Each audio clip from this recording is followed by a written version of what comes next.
இறைவணக்கத்தை என் கூட சேர்ந்து சொல்லலாம். வக்கரதுண்ட மகாகாய சூரியகோடி சமப்பிரப அவிக்னம் குருமை தேவ சர்வகாரியேஷு சர்வதா.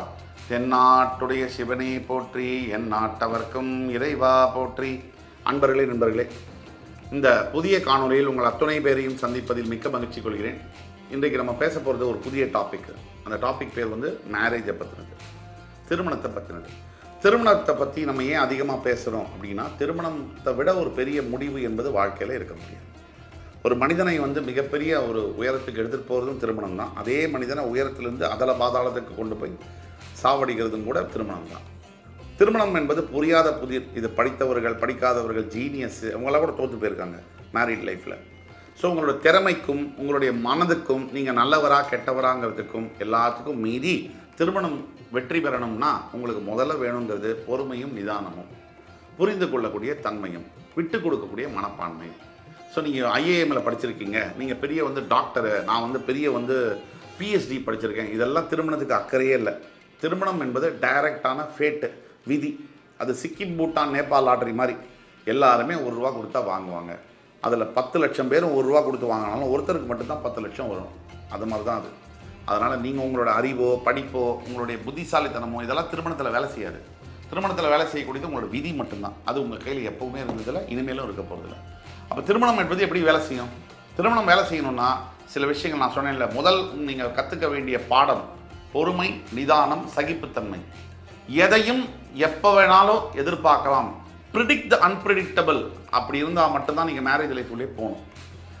If you don't predict the அன்பிரிடிக்டபிள்னா you are not fit for marrying anybody. Even though whether you are, நீங்கள் பெண்ணாக இருந்தாலும் சரி, ஆணாக இருந்தாலும் சரி, யாரையும் நீங்கள் திருமணம் செய்ய லாயக்கற்றவர்கள் தான் சொல்லணும். இன்றைக்கி உள்ள காலகட்டங்கள் ஃபாஸ்ட் லைஃப்பில் எல்லாருக்குமே புதுசாக வேணும். ஒருத்தர் திருமணம் செஞ்சுக்கிறாங்க, ஒரு பெண்மணி ஒரு ஆண், 2 பேரும் சேர்ந்து திருமணம் பண்ணிக்கிறாங்க. அந்த ஒரு பெண்ணுடைய எதிர்பார்ப்பு என்னவா இருக்கு? முதல்ல பையன் அழகாக இருக்கணும், நல்லா படிச்சிருக்கணும், நல்லா சம்பாதிக்கணும், நல்ல ஃபேமிலி பேக்ரவுண்ட் இருக்கணும். பெரும்பாலும் இதை தான் எதிர்பார்க்குறாங்க. ஸோ இதை எதிர்பார்த்து கல்யாணம் பண்ணுறாங்க. கல்யாணம் பண்ணவன என்ன ஆகுது? கொஞ்ச நாளைக்கு சந்தோஷமாக போகுது. ஆசை 30 நாள், மோகம் 60 நாள்.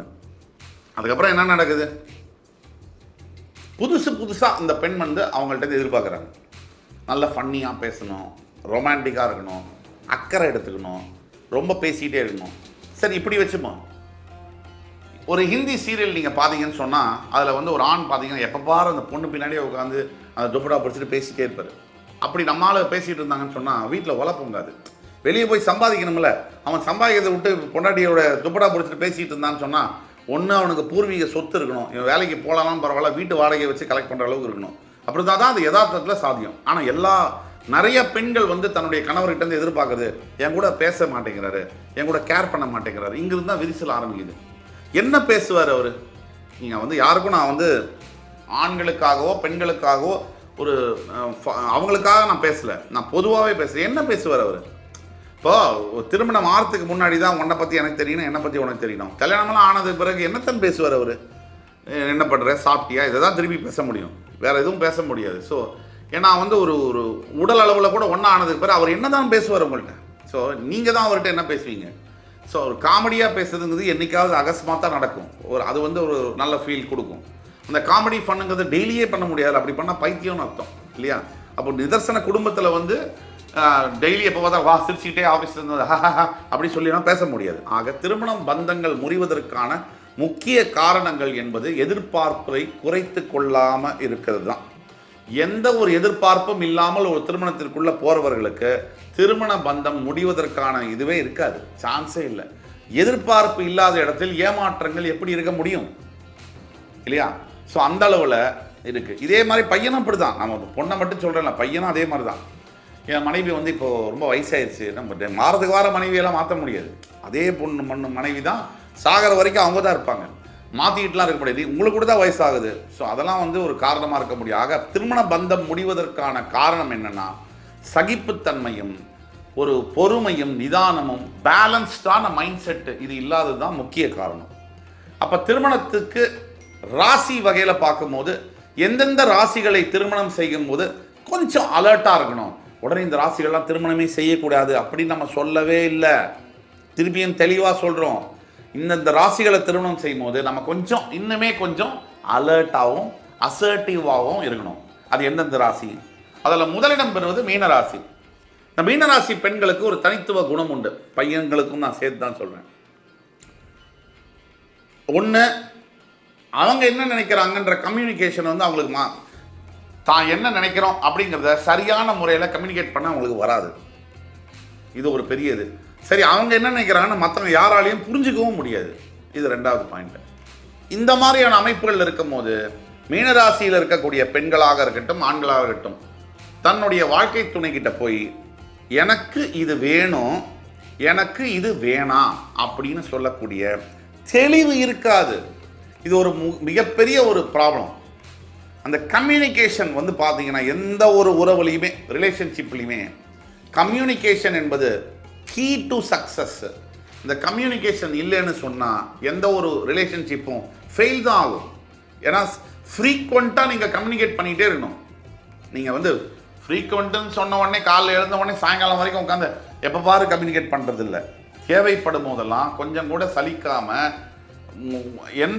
எப்படி சொல்லணுமோ ஓப்பனாக எல்லாத்தையும் பேசணும். அப்போ தான் அந்த ரிலேஷன்ஷிப் வந்து நல்லபடியாக இருக்கும். 2, இன்னொரு விஷயம் என்னன்னு நீங்கள் பார்த்தீங்கன்னு சொன்னால், இந்த மீனராசிக்கு அடுத்தபடியாக இந்த ப்ராப்ளம்லாம் வரக்கூடிய ராசி எது அப்படின்னு நம்ம பார்த்தோம்னா விருச்சிக ராசி. விருச்சிக ராசியில் ஏன் இந்த ப்ராப்ளம் வருது திருமணத்தில் அப்படின்னா, பெண்ணாக இருக்கட்டும் பையனாக இருக்கட்டும், விருச்சிக ராசியில் என்ன ப்ராப்ளம்னா சந்திரன் என்பது மைண்டு. அந்த சந்திரன் விருச்சிகத்தில் நீச்சம் பெறுவார். மைண்டு வந்து நீச்சம் ஆயிடுறார். சந்திரன் நீச்சமான மைண்டு சரியாக வேலை செய்யாது. அப்போ ஆப்வியஸ்லி வந்து என்ன ஆகும், டிப்ரெஷன் மைண்ட் செட்டுக்குள்ளே போவாங்க. எப்போ பாரு இனம் புரியாத கவலை. இந்த விருச்சிக ராசிக்காரர்களுக்கு மட்டும் நீங்கள் 1 கோடி கொட்டி கொடுத்தா கூட அவங்கள மட்டும் நீங்கள் சந்தோஷப்படுத்த முடியாது முடியாது முடியாது யுவர் ஆனர். ஏன்னா அவர்கள் ஒரு செப்பரேட் மைண்ட் செட்டில் இருப்பாங்க. அதுலேருந்து உன்னையும் போக மாட்டாங்க, வெளிலையும் வர மாட்டாங்க, யாரையும் உள்ளவும் விட மாட்டாங்க. இது ரொம்ப டிஃபிகல்ட்டான ஒரு இது. எல்லா விருச்சிக ராசி அன்பர்களுக்கும் இல்லை, ஒரு சில விருச்சிக ராசி அன்பர்கள் இந்த மாதிரி ப்ராப்ளம் இருக்கிறதுனால அந்த ராசிக்காரர்களை நீங்கள் ஆணாக இருந்தாலும் பெண்ணாக இருந்தாலும் விரும்பும் போது திருமணம் செய்யணுங்கிற போது சில பிரச்சனைகள் இருக்கும். அது மட்டும் தான் நம்ம சொல்கிறோம். திருமணம் செய்யக்கூடாதுங்கிறது இல்லை. கண்டிப்பாக விருச்சிக ராசியில் இருக்கக்கூடிய பெண்களும் ஆண்களும் நல்லவர்கள், அவர்களை திருமணம் செய்யலாம். இந்த மன அழுத்தம் அதை விட்டு அவர்கள் வெளியே வருவது என்பது அதுக்கு தான் நம்ம சொல்கிறோம். ஒன்று. அதற்கு அடுத்தபடியாக கும்பராசியில் இருக்கக்கூடிய ஆண்களுக்கும் பெண்களுக்கும் கூட நீங்கள் வந்து ஒரு பெரிய பிரச்சனை என்ன கும்பராசிக்குன்னா, சனி பகவான் மூலத்திரிகோணஸ்தானம் அடையும் ராசி. கும்பராசியில் இருக்கக்கூடிய பெரும்பாலான ஆண்களும் பெண்களும் தன்னுடைய வாழ்க்கை துணை லைஃப் பார்ட்னர் இருக்காங்க இல்லையா, முதல்ல ஒன்று புரிஞ்சுக்கணும். நம்ம வாழணும்னா நம்ம எல்லாருமே வந்து பெரிய தேவதையோடையோ இல்லை ஒரு பெரிய மன்மதனோடலாம் வாழ முடியாது. நமக்கு கிடைக்கிறத வச்சு தான் வாழணும். அந்த வாழ்க்கையை எப்படி வாழணும்னா, நீங்கள் போய் உட்காந்து கும்பராசிக்காரர்களாக தான் என்ன பண்ணுவாங்கன்னா, அவங்கள்ட்ட ஒரு 100 நல்ல விஷயம் இருக்கும், அதில் ஒரே ஒரு தப்பான விஷயம் இருந்ததுன்னா அந்த கும்பராசியில் இருக்கக்கூடிய ஆண்களோ பெண்களோ இந்த 99 விஷயத்தை விட்டுடுவாங்க. ஏதோ சரியில்லாத ஒரு விஷயத்தை மட்டும் பிடிச்சிக்கிட்டு அவங்கள உலுக்கி எடுக்குது. அப்போ எப்படி வாழ முடியும்?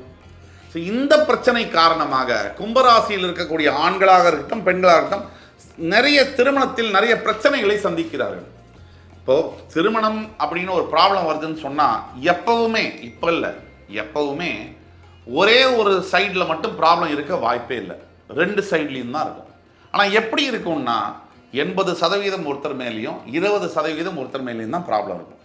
ஒரு சைடில் மட்டும் ப்ராப்ளம் இருக்கக்கூடிய வாய்ப்பே இல்லை. சில சமயங்களில் 95% சார் என் பொண்டாட்டி மேலே ப்ராப்ளம் இருக்குது சார் அப்படின்னு. என்ன சார்னா, உங்கள் மேலே அவளை கல்யாணம் பண்ணேன் சார், அதை விட பெரிய ப்ராப்ளம் இல்லை சார் அப்படின்ற மாதிரி எப்போவுமே இருக்கும். ப்ராப்ளம் இல்லாத தம்பதியர்கள் இருக்கவே முடியாது. ஒரு ஹஸ்பண்ட் அண்ட் ஒய்ஃப்குள்ள ப்ராப்ளம் இல்லைன்னா அவங்க ஹஸ்பண்ட் அண்ட் ஒய்ஃபாகவும் இருக்க முடியாது. ஆக என்ன ப்ராப்ளம் இருந்தாலும் இந்த ராசிக்காரர்கள், இந்த மீனம், கும்பம் மற்றும் விருச்சிகம், இந்த ராசிக்காரர்களை திருமணம் செய்யும் போது இன்னும் கொஞ்சம் ஜாக்கிரதையாகவே பக்குவப்பட்டு திருமணம் செய்தால் உங்கள் வாழ்க்கை நலமாக இருக்கும் என்பதில் கொஞ்சம் கூட ஏற்பாடு தேவையில்லை. ஆக இந்த ராசிக்காரர்களை திருமணம் செய்யக்கூடாது அப்படின்னு நம்ம சொல்கிறோம்னா தெளிவாக சொல்கிறோம். அப்படிலாம் எதுவுமே இல்லை. There are exceptions. பெரும்பாலான ராசிக்காரர்கள் இந்த மாதிரியான அமைப்புகள் அவங்களும் மாற்றிக்கணும், திருமண வாழ்க்கையிலே அவங்க சந்தோஷமாக இருக்கணும் அப்படிங்கிறதுக்காக சொல்கிறது. ஆக இதை ரைட் சென்ஸில் எடுத்துக்கணும் அப்படின்னு வேண்டி கேட்டுக்கிறோம். அதே மாதிரி இந்த காணொலி உங்களுக்கு டெஃபினட்டாக பயனுள்ளதாக இருந்திருக்கும் என்பது கொஞ்சம் கூட நம்பிக்கை எங்களுக்கு 100% இருக்குது. அதே மாதிரி அடுத்து வரும் காணொலியில் மறுபடி உங்கள் எல்லோரையும் சந்திக்கும் வரை உங்கள் அத்துணை பேரிடமிருந்து விடைபெறுவது உங்கள் சுபாஷ் பாலகிருஷ்ணன். நன்றி, வணக்கம், வாழ்க வளமுடன்.